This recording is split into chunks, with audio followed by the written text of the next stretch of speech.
Apoio Cultural. Até onde você pode ir, até onde você deseja alcançar, seja qual for o destino. Estar em primeiro é o maior desafio. E quando o assunto é educação superior, a Unifor é a primeira. Em professores, na tecnologia, no campus, nos esportes, na arte e no mercado. Pois já que você é o único, seu destino é ser primeiro. Faça da Unifor seu pódio. Unifor, sempre a primeira.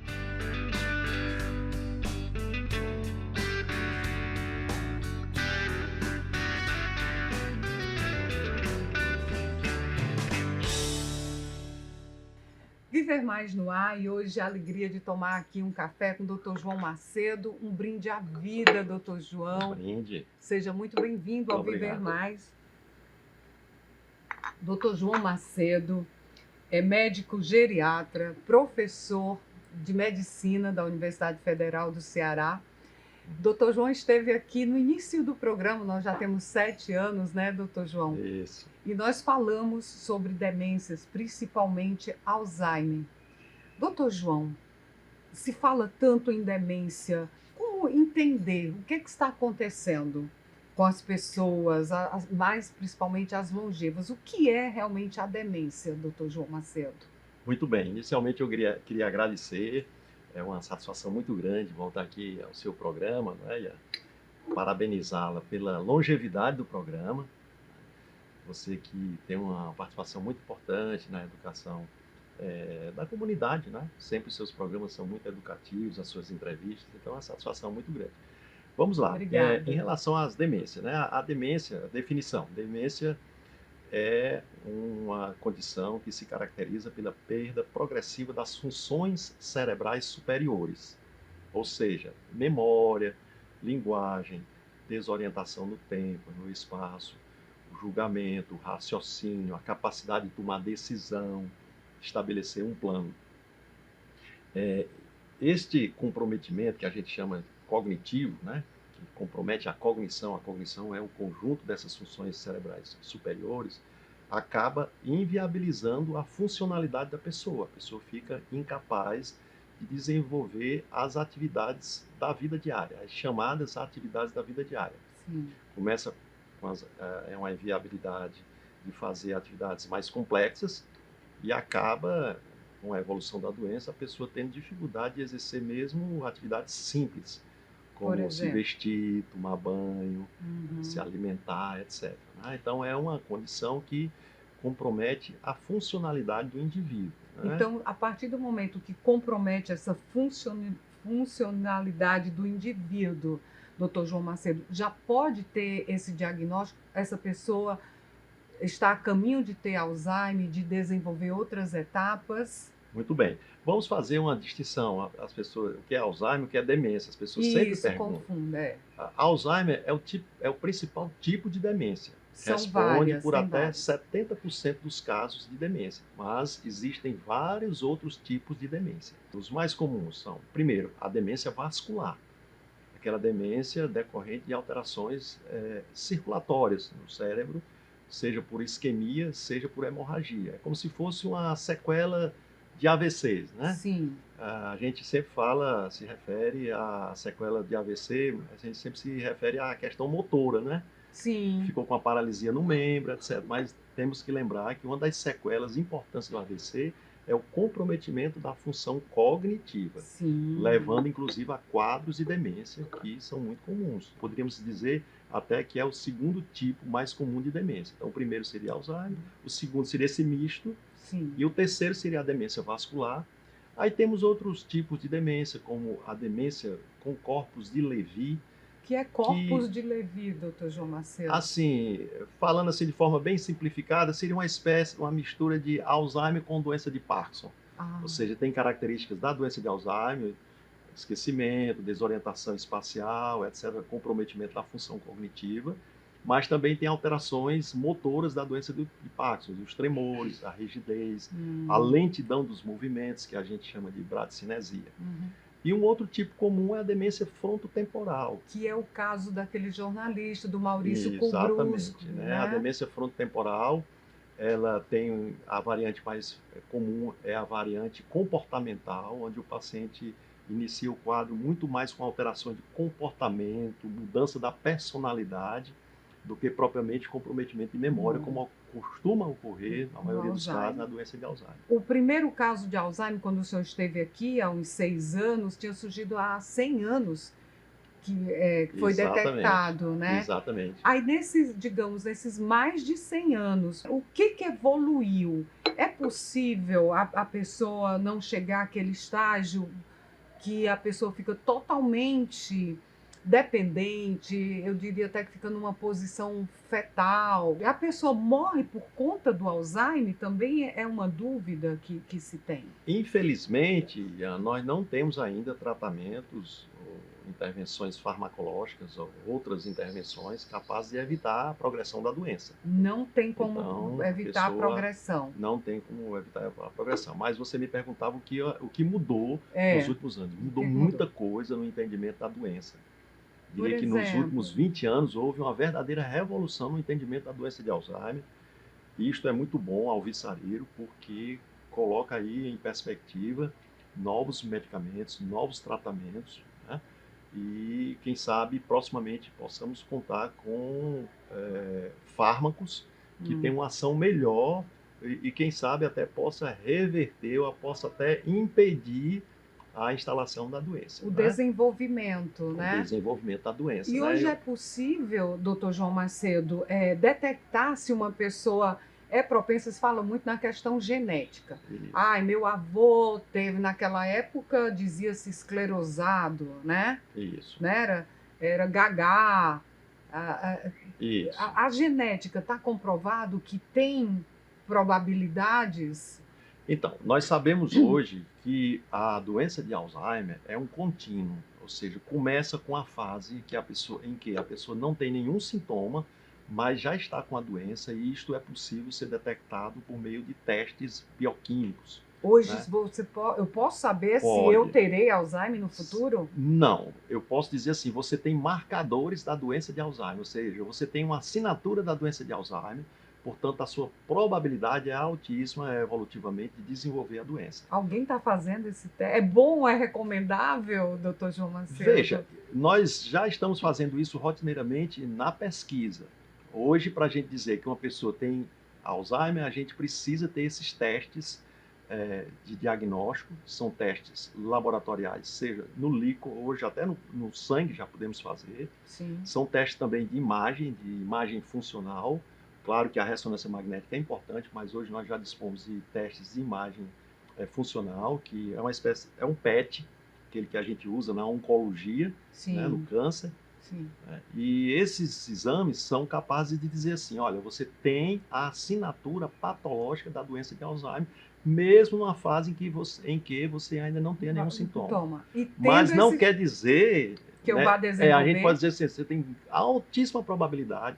Por que eu estou insistindo nisso? Porque tem um subgrupo de pessoas, que ninguém sabe exatamente por quê, que tem esses marcadores, especialmente os marcadores bioquímicos, e não evolutivamente não desenvolver a doença. Então a gente tem que ter uma cautela. Mas, infelizmente, a imensa maioria das pessoas que têm essas alterações vai desenvolver doença de Alzheimer. Nossa esperança é que possamos dispor de medicamentos que possam, nessa fase, sim, que a doença ainda não se instalou, né? por meio de sintomas, não está sintomática, ela só se instalou por meio de alterações patológicas nas células, nos neurônios, a gente possa intervir e impedir que ela vá evoluir para uma fase com sintomas. Esse aí é o grande sonho.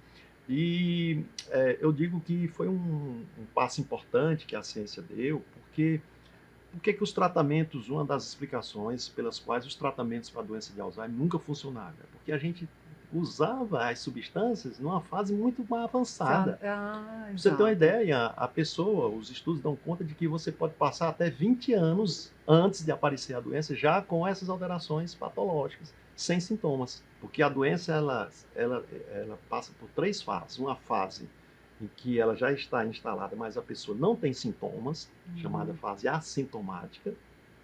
Uma fase em que a pessoa já tem sintomas, mas são sintomas bem discretos, Leves, sutis. que a gente considera normal, né? Muitas vezes são considerados normais, especialmente quando a pessoa tem mais idade.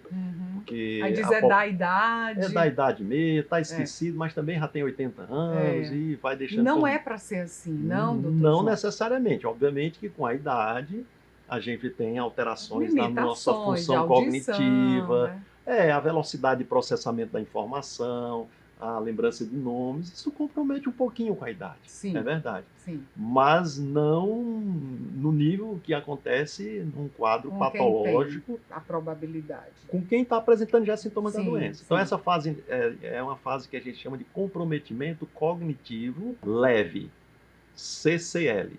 Então, sai de uma fase assintomática, a pessoa não sente nada, passa por essa fase de comprometimento cognitivo leve, onde há sintomas muito discretos, sutis, que muitas vezes passam despercebidos, Sim. e acaba na fase mais avançada, que é a fase propriamente de demência. Eu conheço casos de pessoas que apresentaram ou desenvolveram os sintomas na faixa dos 50 a 60. Isso. Tá vindo a que se atribui, então, tão cedo a pessoa já desenvolver alguns desses sintomas? Tem uma explicação? Nesses casos, nós como médicos, profissionais de saúde, temos que ficar atentos para a possibilidade de fatores genéticos. Esses casos que se instalam mais precocemente, eles tendem a ter uma base genética maior. Então, Sim. se houver, inclusive, casos na família, é importante a gente ficar atento a esse aspecto. Mas não necessariamente está relacionado ao aspecto genético. Pode ser um caso que a gente chama de esporádico, né? Sim. Onde os fatores de risco são múltiplos, né? Esta é a grande dificuldade. As doenças neurodegenerativas, elas são muito complexas. Elas têm muitos fatores de risco. Por isso, o tratamento é complicado.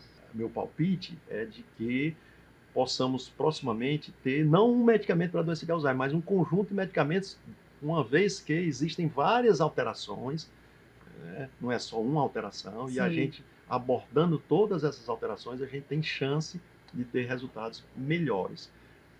Então, a gente não tem ainda como, nesses casos, a gente interromper, respondendo a sua pergunta, a progressão da doença. Meu Deus, instalado vai. Pode amenizar em algum aspecto, não ser tão acelerado com acompanhamento, com uma equipe multidisciplinar, que a gente vai falar disso no próximo bloco, doutor João, que eu quero saber, o senhor hoje é diretor lá também na Universidade Federal do Ceará, se os profissionais de saúde estão preparados, os médicos estão realmente preparados para atender essa população, que diz que hoje mais de 1 milhão de pessoas já apresentam demência. Isso. Vamos tomar nosso café, vamos para o intervalo e Viver Mais volta já.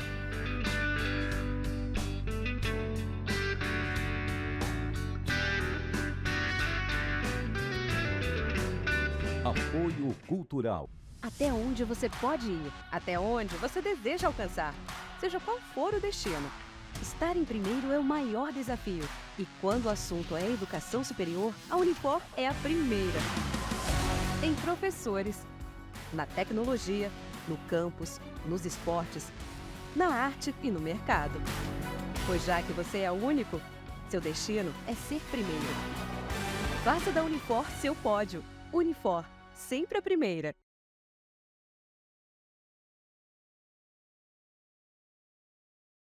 Até onde você pode ir, até onde você deseja alcançar, seja qual for o destino. Estar em primeiro é o maior desafio. E quando o assunto é educação superior, a Unifor é a primeira.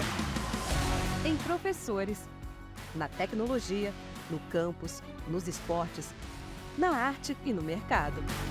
Pois já que você é o único, seu destino é ser primeiro. Faça da Unifor seu pódio. Unifor, sempre a primeira.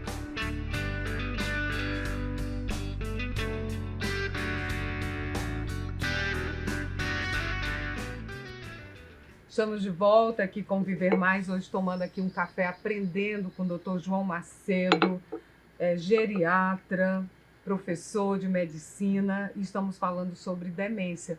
Doutor João, antes de falar sobre a preparação dos profissionais para atender a essa população que está envelhecendo, Eu questionei lá no primeiro bloco, sobre se é possível bloquear o desenvolvimento de qualquer demência. Uhum. Então, nós não podemos interromper, bloquear, mas assim, vamos falar antes de instalar o quadro, vamos falar de prevenção. Eu tenho uma probabilidade, né? Exatamente. Na minha família, já temos. Todos nós temos uma probabilidade grande, infelizmente, no estágio atual de conhecimento, de desenvolver demência por conta da idade. Tá. Todos nós estamos, graças a Deus, fadados a viver muito tempo. A longevidade é uma realidade, a expectativa de vida aumentou. Então, idade é um fator de risco. Por que idade? Porque tem alterações com o processo de envelhecimento celular que são comuns com as doenças neurodegenerativas. Por isso que as doenças neurodegenerativas como Parkinson, Alzheimer, tendem a ocorrer, o próprio câncer tende a ocorrer mais em pessoas de idade avançada, vai aumentando a incidência com o aumentar da idade. Sim. Então a gente não pode modificar, a genética não podemos modificar, mas existem hoje 14 fatores de risco para a demência que nós podemos modificar. Doutor João, me dá esses 14 Vamos aí. Lá, os 14, eu até coloquei a listinha aqui para não esquecer. Primeiro, perda da audição. Então é muito importante a gente fazer o rastreio da função auditiva, audiometria, porque se tiver algum comprometimento da audição, é bom a gente tratar logo, porque isso é um fator de risco modificável para a demência. Ficar sem ouvir é um fator de risco para a demência. Então, atenção. Segundo, perda da visão. Então, é importante o exame de vista também regular. Colesterol alto, especialmente o LDL. Então, todos nós fazemos. Então, isso rotineiramente é importantíssimo. Álcool, a bebida em excesso. A depressão. Infelizmente, depressão é um fator de risco. O diabetes. Então, vamos lá. E a alimentação é fundamental para prevenir colesterol, diabetes. Sim. Tem um fator também importante que é a obesidade, né, que está relacionado. Sim. O isolamento social, sedentarismo, olha aí, atividade física. Pessoas que fazem atividade física têm menor probabilidade de desenvolver a doença. Do teste. Exatamente, vamos lá. Hipertensão, né, que tem a ver com atividade física, tem a ver com obesidade, não é? Tô ok. Né? Hipertensão. O tabagismo, cigarro. Nunca fumei, doutor João. Ótimo. Então, estou aqui numa consulta para ver a probabilidade que eu tenho de desenvolver alguma demência. Então você está saindo muito bem, né? Estou passando no teste. Tá, certo. E tem também as questões ambientais, como poluição do ar, né? O ambiente urbano, né? Mais tóxico, digamos. E também pessoas que têm lesões, traumas na cabeça. Sim. Isso é muito comum, por exemplo, nos Estados Unidos, aquele esporte deles, né? De ter muito trauma, isso, né? Mesmo com aquela máscara. Aqueles traumas repetidos que começam na infância, as crianças começam a jogar nas escolas. O Maguila desenvolveu, né? E aqui eu faço uma observação. Aqui nós temos a questão das motos, né? Os acidentes de motos. Doutor João, eu conversei com o doutor Irineu, que o senhor deve conhecer. 92% dos atendimentos no JF são provocados por acidentes de moto. Isso, né, é definitivamente um fator que contribui porque cada trauma desse, inclusive quando a pessoa fica em coma, né, algumas horas, dias, isso é um fator certamente de risco, já bem reconhecido para a demência, né? Então, o senhor disse 14 fatores que podem evitar em até 50% o desenvolvimento da doença. Isso. Graças a Deus eu passei, doutor João. Ótimo. Não vou ser sua paciente. Graças a Deus. Parabéns. Doutor João, quando a gente está falando aqui que a população realmente está envelhecendo, segundo o IBGE, em 2030, a população terá mais pessoas com 60 mais do que com 14 menos. E eu fico brincando com quem faz pediatria, diz, não vai ter mais criança, tem que fazer geriatria. O mundo vai ser dos velhos mesmo. Há uma preocupação, o senhor lá como diretor da universidade, em formar esses profissionais para esse país que está envelhecendo, doutor João? Sim. E lembrando, Ian, em 2 estados da federação, Rio de Janeiro e Rio Grande do Sul, já temos mais pessoas com 65 anos ou mais do que jovens entre 0 e 14 anos de idade. Rio e Rio Grande do Sul. Exatamente. Esse é um dado contundente do último censo, agora de 2022, né, do censo de 2022. E aqui no Ceará, 13%, quase 13% tem mais de 60 anos, hoje, né? Exato. Imagina. E na população brasileira já passa de 15%, 15,6%. Né? Isso, é. Então são vai dados ter muito importantes. geriatra para Então é atender fundamental a gente formar profissionais, além de termos que formar geriatras, gerontólogos, nós temos que também formar especialistas com sensibilidade gerontológica. Doutor João, estou fazendo especialidade, a pós-graduação em gerontologia. Muito bem, a gente tem que ter o jornalista, aliás, todas as áreas, porque nós em 2050, nós estaremos vivendo em uma sociedade, eu digo isso para os meus alunos na Faculdade de Medicina, estaremos vivendo em uma sociedade em que há mais pessoas idosas do que pessoas jovens.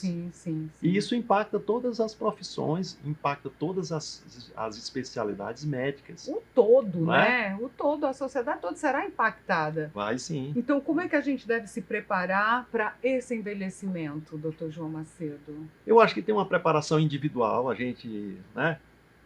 Seguindo esses fatores aqui de risco, que são fatores de risco para também outras doenças, câncer, doenças cardiovasculares, diabetes, que são a principal causa de morte, de AVC, né? São as mesmas coisas, não tem novidade. Sim. Né? A gente precisa se disciplinar. Realmente. Mas o senhor, doutor João Macedo... E uma tarefa coletiva. Como é que o senhor está se preparando para esse envelhecimento, doutor João? Eu tenho feito também um esforço, eu tenho procurado. Eu, felizmente, não tenho nenhuma dessas doenças. Não tenho hipertensão, não tenho diabetes, não tenho colesterol. Deveria fazer mais atividade física, mas assim, à luz das minhas responsabilidades atuais, profissionais, eu nem sempre consigo fazer no nível que precisaria, mas faço a minha bicicleta, faço a minha caminhada. Deveria fazer mais exercício de fortalecimento de musculatura, reconheço isso, mas está na minha agenda. Né? A gente também tem que ver que também tem outros aspectos, não é só a questão do corpo, do físico, tem a questão também da mente, que eu acho que a gente não tratou disso, né? Sim, Mas também os estudos mostram que a espiritualidade, você se sentir útil, você se sentir ajudando as pessoas, ser grato, contribuindo, ter a gratidão, e eu procuro exercer muito isso no que eu faço, seja na minha atividade profissional, seja nas minhas relações com as pessoas, inclusive com a minha família, etc. Ter essa gratidão, tentar crescer emocionalmente, psicologicamente, espiritualmente a cada dia, mesmo, eu diria até particularmente, diante das adversidades. As adversidades nos ensinam muito. Não é? Sim. Eu acho que isso esse é importante também. Esse é o caminho, né? Para ser um velhinho saudável, né? Velhinho saudável. Muita atenção à questão também do sono, bom sono. Se você tiver algum distúrbio do sono, que você trate, porque também os estudos recentemente mostram essa correlação entre a alteração do sono, distúrbio do sono, a apneia do sono, né? E maior risco de demência. Esse é um fator importante que eu queria também chamar a atenção. Sensacional. Enfim, eu acho que nós temos responsabilidades individuais, mas também temos responsabilidades coletivas. Aí realmente é uma luta muito grande. Eu acho que a sociedade brasileira, do ponto de vista coletivo, não tem se preparado para enfrentar o envelhecimento da população. Mas lá na faculdade, o senhor nós levamos essa questão, isso, nós né? já temos uma disciplina de geriatria desde 2003 na Faculdade de Medicina, ou seja, só agora de 2003 para cá foi que nós passamos a ter oficialmente uma disciplina voltada a essa questão. Na nossa disciplina a gente enfatiza muito a chamada medicina dos estilos de vida, essa questão que nós estávamos falando, né, da alimentação, qualidade de vida, do exercício, etc. Porque isso leveza, é um fator fundamental. Raiva não constrói nada. Inclusive, ontem na Faculdade de Medicina nós fizemos a abertura da exposição Novos Olhares para a Mona Lisa, que é uma exposição consagrada de uma médica egressa da nossa faculdade, a Veridiana Brasileiro, que é uma médica otorrino. Essa exposição ela é uma amostra de uma coleção de 700 obras artísticas em que diferentes artistas fizeram uma releitura, uma leitura da Mona Lisa. E já passou por vários setores aqui e já teve inclusive uma exposição em Pernambuco. E ontem nós fizemos, para nossa satisfação, a abertura dessa exposição, vai ficar até o dia 20 de dezembro. Aí você pergunta por quê? Porque artes na Faculdade de Medicina, para justamente desenvolver aquilo que você falava, Saúde a sensibilidade, mental. A sensibilidade. né? A empatia, Uhum. né? A capacidade de conhecer a condição humana, reconhecer o sofrimento, a dor das pessoas, né? Ter Que é outro disso olhar, que se né, trata a doutor? ação do profissional de saúde, né? Maravilha, doutor João Macedo, é sempre um aprendizado. Eu quero mais uma vez agradecer muitíssimo a gentileza do senhor sair lá do seu consultório, da faculdade. Era outro aspecto que eu queria ter falado com o senhor sobre a questão do cuidador, mas vai ficar Opa, pra- é um tema pra extremamente importante. Pois é, mas vai ficar para outra oportunidade. O senhor vem, se eu Sim, convidar, uma para a gente falar satisfação muito disso? grande. Sempre a satisfação de estar aqui Doutor com João, o você. senhor está nas redes sociais? Pode Sim. deixar seu Instagram aí, pode dizer. Sim, J. Macedo Coelho, tudo junto, FH, tudo junto. J. Macedo Coelho, FH, esse é o Instagram. Pronto. E o nosso é Ian Gomes Jornalista.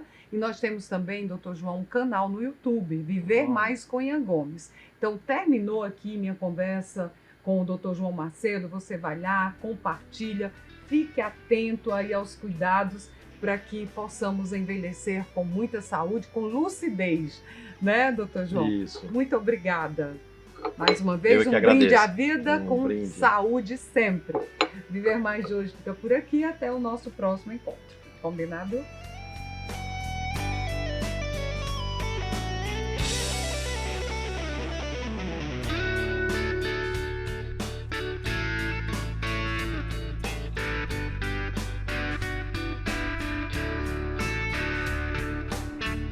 Apoio Cultural. Até onde você pode ir, até onde você deseja alcançar, seja qual for o destino. Estar em primeiro é o maior desafio. E quando o assunto é educação superior, a Unifor é a primeira. Em professores, na tecnologia, no campus, nos esportes, na arte e no mercado. Pois já que você é o único, seu destino é ser primeiro. Faça da Unifor seu pódio. Unifor, sempre a primeira.